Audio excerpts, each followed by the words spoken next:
everybody. Today I'm talking about EF to Micro Four Thirds Fusion Smart Adapter. And this is an adapter from Fotodiox. So I borrowed this one from them.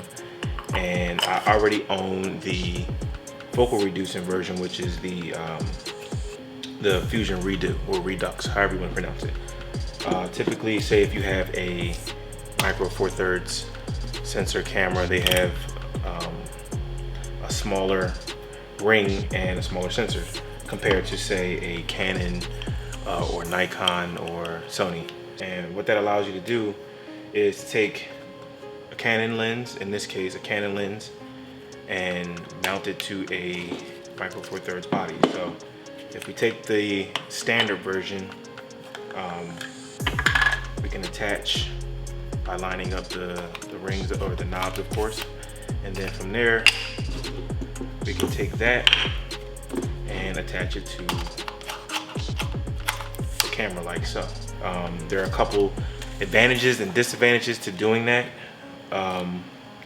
One advantage is now if you needed a macro of some kind or a closer shot than the 50mm, you have that when it comes to the standard version, because this now becomes roughly 100mm because of the fact that the Micro Four Thirds sensor crops in so much.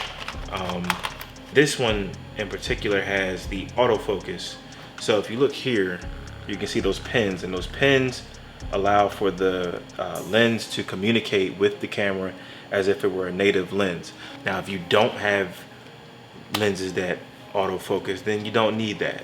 You know what I mean? So this isn't for you. But if you are considering a lens adapter and you think you need autofocusing, this is a great alternative to a Metabones. And why I think you need both: you basically get two lenses in one just by changing the adapter.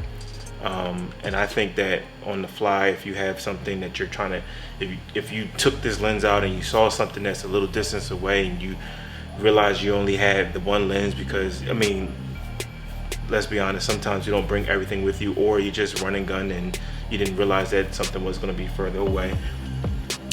You can carry that adapter around relatively easily, and you'll get more out of your lens and you'll be able to get a closer shot just using that, because of the sensor being Micro Four Thirds in this case. Having these, I believe, is a really good thing, because like I said, you can get more versatility out of this 50mm, and I'll show some examples on the screen of just being able to capture more detail being the same distance away from a subject, but only changing out the adapter. I really just think that it's a great idea. Like I said, if you can afford it to, or if you're considering it, to just have both. I am definitely going to, I only own the Redux version, Redo version at the moment.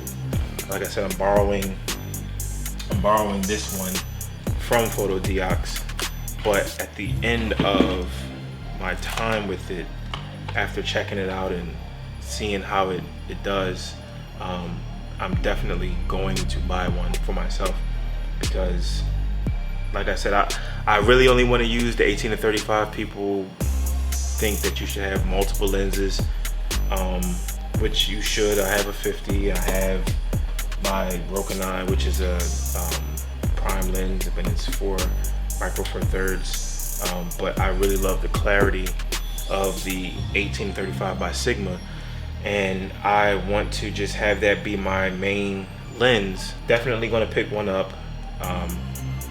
If you decide that you only want one or only need the one, and you just want to attach your lenses and keep the autofocus functionality, go for it. If you want to be able to get the most out of the lens, go for both. If you only need the lens to be exactly how it's spec'd, 1835 in this case, go for the focal reduced version. I highly recommend the Fotodiox Fusion Redo lens adapter, because it hasn't failed me. It's been doing great on the video shoots that I've had, and it helps me take good pictures with the GH5. So maybe I'll show a couple photos. I've taken some already of my car.